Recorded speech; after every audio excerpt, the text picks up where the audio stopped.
एक शांत और सुंदर गांव में गौतम नाम का एक बुद्धिमान और शांत साधु रहते थे। ग्रामीण उनके गहन ज्ञान और दयालु हृदय के कारण उनका बहुत सम्मान करते थे। जब बच्चे और बड़े जीवन की चुनौतियों के उलझन में फंस जाते थे तो वह जरूर उनसे सलाह लेते थे। सुबह की धूप में जब भिक्षु गौतम एक ऊंचे बरगद के पेड़ की छाया के नीचे बैठे थे, तभी रवि नाम का एक जिज्ञासु लड़का उनके पास आया। रवि पूरे गांव में अपनी बुद्धिमत्ता के लिए जाना जाता था, लेकिन उसके साथ एक अजीब विडंबना थी। वह ज़्यादा सोचने के कारण बहुत परेशान था। उसका दिमाग विचारों, चिंताओं और सवालों से घूमता रहता था, जिसके कारण अक्सर उसको रात में नींद नहीं आती थी। रवि ने आदरपूर्वक साधु को हाथ जोड़कर नमन किया और कहा, पूज्य भिक्षु, मेरा नाम रवि है। मैं अपने विचारों से परेशान हूँ।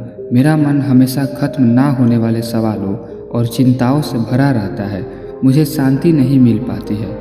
क्या आप मुझे यह समझाने में मदद कर सकते हैं कि ज़्यादा विचारों के कारण मस्तिष्क के साथ क्या होता है और हम इस पर कैसे काबू पा सकते हैं?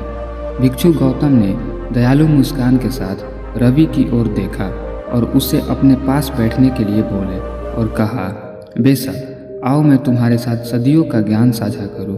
भिक्षु गौतम ने समझाते हुए कहा कि हमारा दिमाग एक साफ तालाब की तरह है जो हमारे आसपास की दुनिया को प्रकट करता है, और जब हम सोचते हैं तो हमें ऐसा लगता है जैसे हम इस तालाब में कंकड़ फेंक रहे हैं। प्रत्येक विचार लहर पैदा करती है, और यदि हम बिना रुके कंकड़ उछालते रहें तो तालाब बेचैन हो जाता है। उसकी सतह और अशांत हो जाती है। दिमाग की इस बेचैनी को हम अत्यधिक सोचना कहते हैं। रवि एक एक बात को ध्यान से सुनते हुए सर हिलाया और उसकी चौड़ी आंखें और गहराई से जानने की जिज्ञासा से भर गई। गौतम भिक्षु ने आगे कहा, जब हम ज़्यादा सोचते हैं तो हमारा दिमाग एक घूमते हुए पहिए की तरह ना थकने वाला परिश्रम करता है जो कभी नहीं रुकता, जिसके कारण तनाव, चिंता और यहाँ तक कि शारीरिक परेशानियाँ भी होती है। शरीर भी लगातार मानसिक गतिविधि पर प्रतिक्रिया करता है और तनावग्रस्त होता जाता है। यह जलते चूल्हे पर छोड़े गए पानी के बर्तन की तरह है। अंततः यह उबल जाता है और भाप उठती है। इसी तरह अत्यधिक सोच हमारे शरीर को तनावपूर्ण और असहज बनाती है। रवि इस अवधारणा को समझने लगा था और उसने पूछा, क्या मस्तिष्क और शरीर दोनों को शांत करने का कोई तरीका है? गौतम भिक्षु ने कहा, इसे सचेतनता के अभ्यास के माध्यम से नियंत्रण किया जा सकता है। तभी रवि ने पूछा, यह सचेतनता क्या है गुरुदेव? गौतम भिक्षु ने समझाया, सचेतनता उस क्षण में पूरी तरह से मौजूद रहने की एक कला है। जिस क्षण में आप अपना कार्य कर रहे हैं, यह एक लालटेन की तरह है। आप जो भी कार्य जिस वक्त कर रहे हैं उस पर अपनी प्रकाश डालती है। जब आप खाते हैं तो दिमाग से खाते हैं। जब आप चलते हैं तो दिमाग से चलते हैं। जब आप सांस लेते हैं तो ध्यानपूर्वक सांस लेते हैं। आप वर्तमान क्षण में क्या कर रहे हैं, इस पर ध्यान देकर आप अपने मन के विचारों के तूफान को शांत कर सकते हैं। तभी रवि ने भिक्षु से पूछा, आदरणीय, मैं सचेतनता का अभ्यास कैसे कर सकता हूँ? गौतम भिक्षु ने कहा, सचेतनता एक बीज की तरह है जिसे पोषण की आवश्यकता है। आपको शुरू करने के लिए एक बैठने के लिए शांत जगह ढूंढना होगा। फिर अपनी आंखें बंद करके गहरी सांस लें और फिर धीरे धीरे अपनी सांस छोड़ें। हवा को अपने शरीर में प्रवेश करते और छोड़ते हुए महसूस करें। जब आपका दिमाग और अन्य प्रकार के विचारों से घिरने लगे तो धीरे से अपना ध्यान अपनी सांसों पर वापस लाएं। ऐसा हर दिन कुछ मिनट के लिए करें। रवि ने इस अभ्यास को करने के लिए प्रोत्साहित और उत्सुकता महसूस की। भिक्षु गौतम ने आगे कहा, जैसे जैसे आप अधिक सहज हो जाते हैं, आपके अंदर अन्य गतिविधियों के प्रति सचेतनता बढ़ जाती है।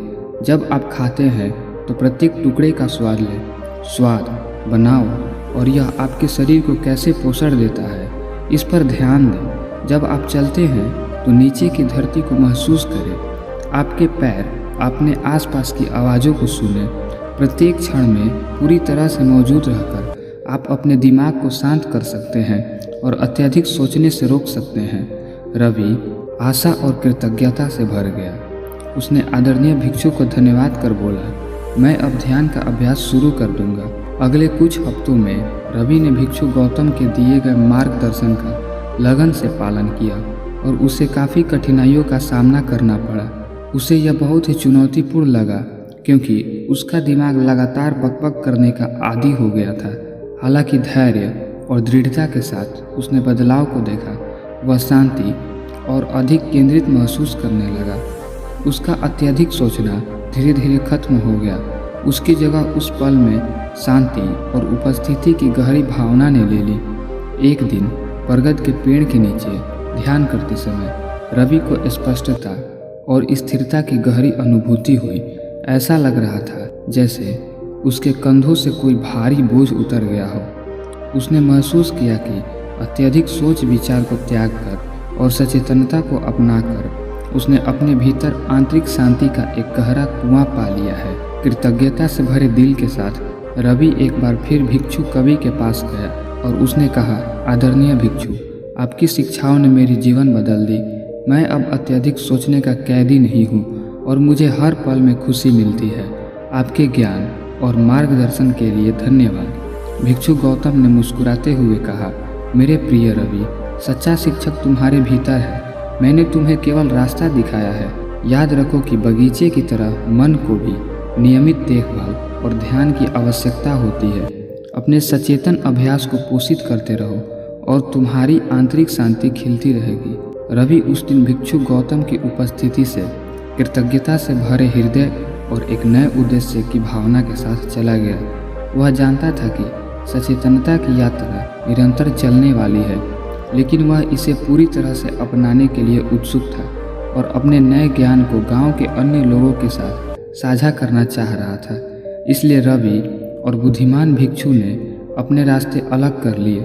दोनों इस ज्ञान से भरे हुए थे कि शांति का मार्ग प्रत्येक क्षण में मौजूद रहने, अत्यधिक सोच को त्यागने और भीतर की शांति को पोषित करने के सरल अभ्यास में निहित है। समय के साथ रवि अपने गांव में जागरूकता का प्रतीक बन गया और दूसरों को शांति और स्पष्टता को खोजने में मदद की, जिसके कारण उसका स्वयं का जीवन बदल गया था। रवि की तरह आप भी अपने जीवन को बेहतर और सफल बना सकते हैं। सचेतनता की शक्ति को पहचानें। आप यह जान लें कि अधिक सोचने और मानसिक बेचैनी से तनाव और परेशानी बढ़ सकती है। क्षण में पूरी तरह मौजूद रहने और विचारों के तूफान को शांत करने के लिए सचेतनता को एक उपकरण के रूप में अपनाएं। केंद्रित सांस जैसी सरल प्रथाओं से शुरुआत करें। धैर्य रखने का अभ्यास करें क्योंकि विचार, पैटर्न और आदतों को बदलने में समय लगता है। और जब आप सचेतनता की यात्रा पर निकले तो अपने आप पर धैर्य रखें क्योंकि आपको उसी क्षण परिणाम नहीं दिखाई देगा। आंतरिक शांति की खोज में लगे रहें। महसूस करें कि आपके संघर्षों का उत्तर अक्सर आपके भीतर ही छिपा होता है। आप अपने अत्यधिक सोच को त्याग कर और अपने भीतर शांति का पोषण करके आंतरिक शांति पा सकते हैं। यह शांति आपके जीवन में अधिक स्पष्टता और खुशी ला सकती है। आपको यात्रा को पूरी तरह से अपनाना होगा। समझे कि परिवर्तन का मार्ग जारी है। इसे बगीचे की देखभाल की तरह नियमित देखभाल और ध्यान देने की आवश्यकता होती है। लगातार सचेतनता अभ्यास से अस्थायी परिवर्तन हो सकता है, जिससे आपको अधिक शांतिपूर्ण और बेहतर जीवन जीने में मदद मिलेगी।